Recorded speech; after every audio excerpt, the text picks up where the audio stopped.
ओम शांति। जब हम भगवान के बच्चे बनते हैं, सच्चे सच्चे ब्राह्मण बनते हैं, तब हर एक ब्राह्मण को वरदाता बाप जन्म लेते ही मास्टर सर्वशक्तिवान बनाकर सर्व शक्तियों को वरदान रूप में हमें दे देते हैं।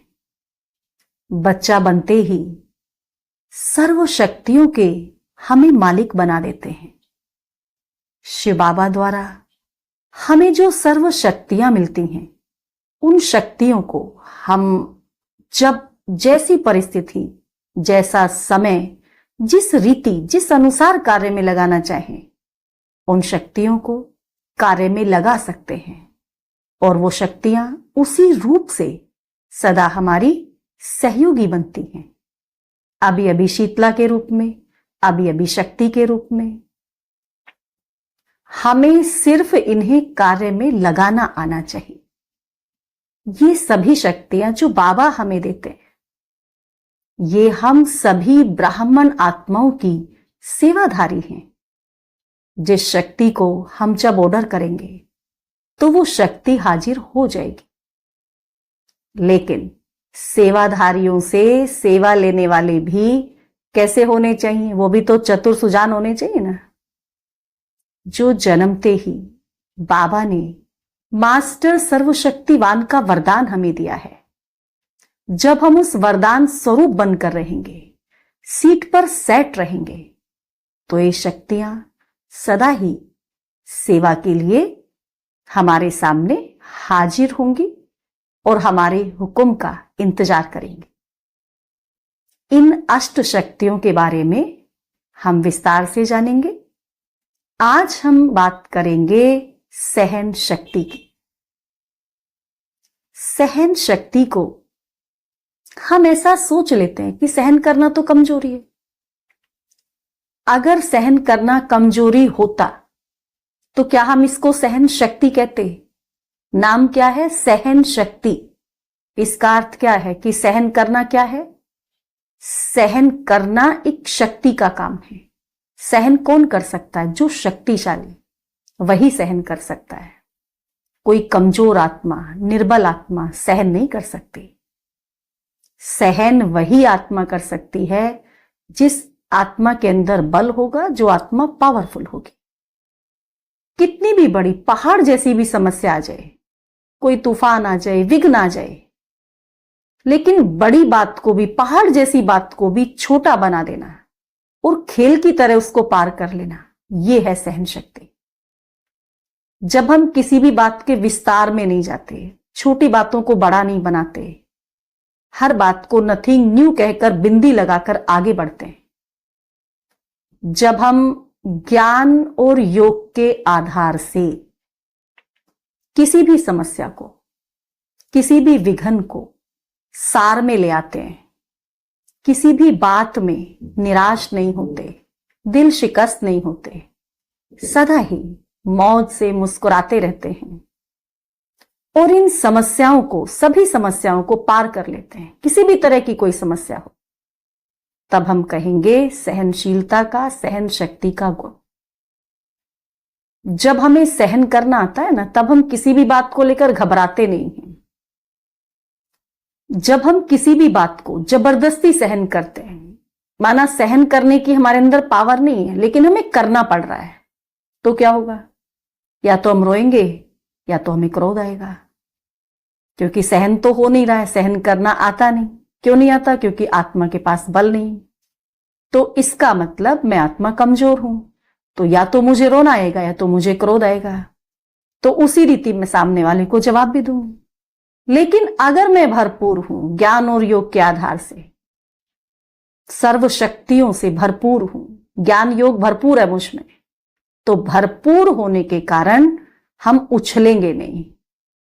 जैसे घड़ा होता है, आप आधा घड़ा भर के लेके चलो, वो उछलेगा। उसी घड़े को आप पूरा घर भर के रखकर चलो तो वो उछलेगा नहीं, बिल्कुल नहीं हिलेगा, ऐसे चलता रहेगा। इसी तरह हम ज्ञान योग से भरपूर हैं तो हम छोटी छोटी बातों में उछलेंगे नहीं, रोएंगे नहीं, क्रोध नहीं करेंगे, शांत रहेंगे। कोई भी बात है उसको सरलता के आधार से, सहनशीलता के आधार से सुलझाएंगे, ना कि उन बातों को, छोटी छोटी बातों को बड़ा नहीं बनाएंगे। संगठन में भी सफल होने के लिए, कहीं संगठन में भी हम हैं तो हमें वहां भी सफलता के लिए सहन शक्ति की आवश्यकता होती। हम किसी के संस्कारों को, स्वभाव को चेंज करना चाहते हैं तो क्या हम जबरदस्ती कर सकते हैं? नहीं कर सकते। तो अगर हमारे अंदर सहन शक्ति है तो हम अपनी सहन शक्ति के आधार से दूसरों को भी बदल सकते हैं। अगर कोई एक के लिए किसी ने कुछ बोल दिया, दूसरा चुप रह जाए, इससे क्या होगा? बोलने वाला अपने आप चुप हो जाएगा। हमारे अंदर बातों को सुनने की हिम्मत होनी चाहिए।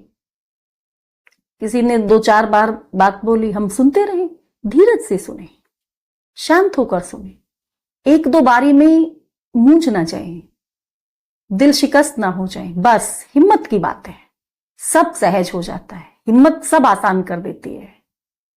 पहले लगता है थोड़ा कैसे होगा, कहां तक सहन करें, कितना सहन करें, लेकिन हमें हिम्मत नहीं हारनी है।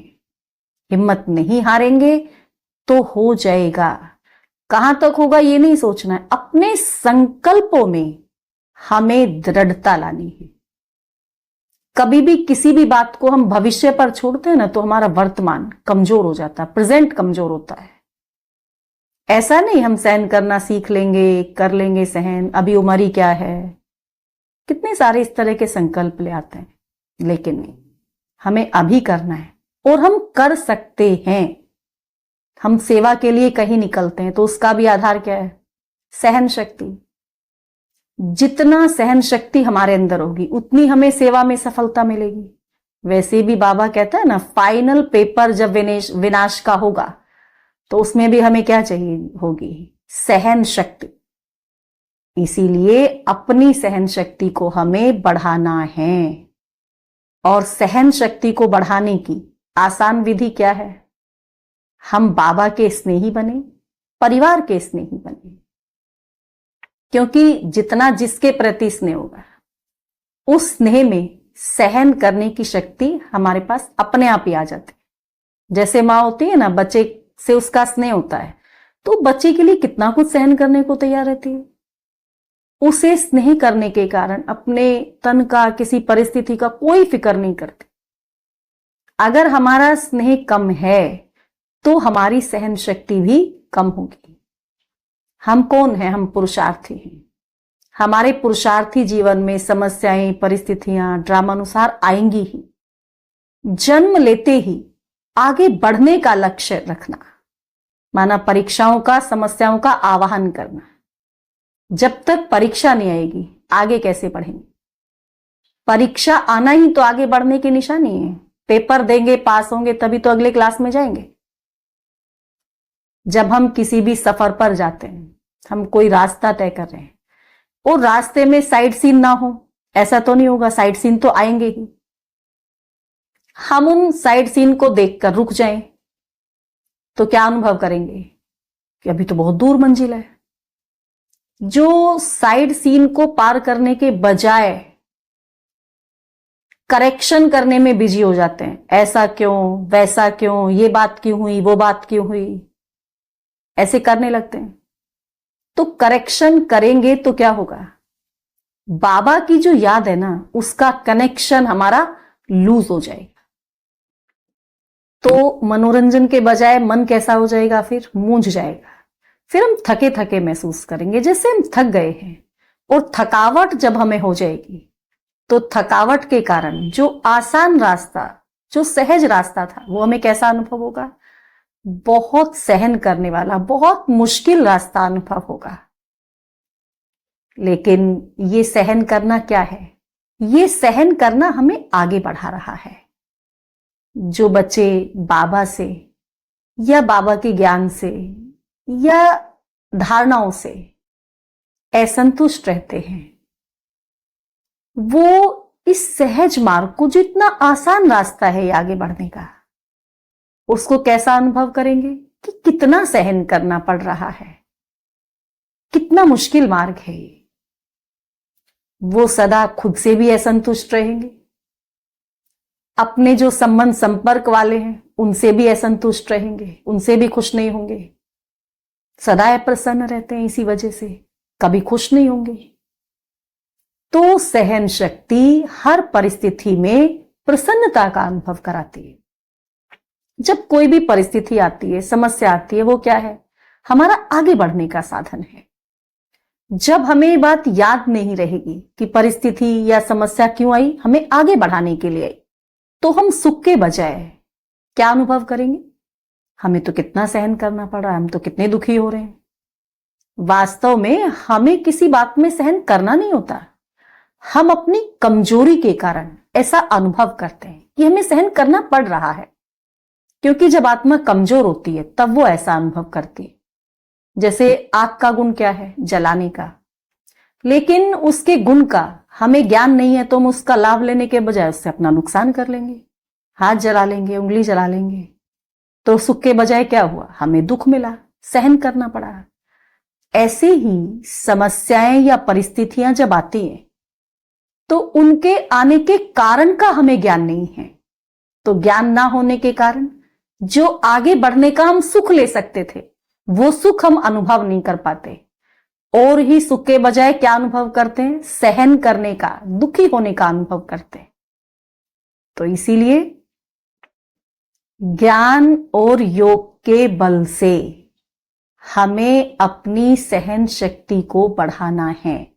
बाबा की याद से, बाबा के ज्ञान से बल को, सहन शक्ति को बढ़ाते जाएं। अच्छा, ओम शांति।